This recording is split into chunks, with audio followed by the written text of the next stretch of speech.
Bwana, kama kuna mechi muhimu sana basi ni mechi ya leo, kwamba Manchester United pale EPL anapaswa ashinde. Basi ni mechi hii ya leo bwana. United anacheza dhidi ya Aston Villa, mechi ambayo ni ngumu, mechi ambayo naamini itakuwa kubwa.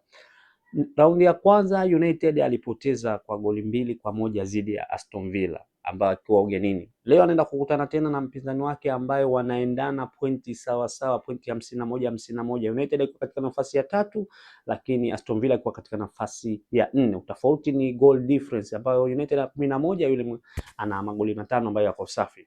Hii inaonyesha kwamba inaenda kupigwa mechi ngumu. Aston Villa hataki kutolewa katika top 4, naamini kwa sababu wanamfuata kina Chelsea, Liverpool nao wako nyuma kuweza kuwania hiyo nafasi ya top 4. Kwa hiyo naamini itakuwa na mchezo mgumu, mchezo ambao utakaonesha ushindani kwa timu zote mbili. United kama tunavyojua iko katika moto, iko katika performance nzuri, ambaye kutoka kuja kwa kocha wake Michael Carrick wamebadilika aina mfumo ya uchezaji. Lakini pia Aston Villa, moja ya timu ambazo ni ngumu pia kuzifunga, basi naweza kusema pia Aston Villa pia ni miongoni mwa timu ngumu. Kwa hiyo naamini kutakwenda kuwa na mchezo mzuri sana huu, United vs Aston Villa. Lakini mechi nyingine ambayo itakuwa kubwa sana siku ya leo, basi ni hii mechi ya Liverpool na Tottenham Hotspur.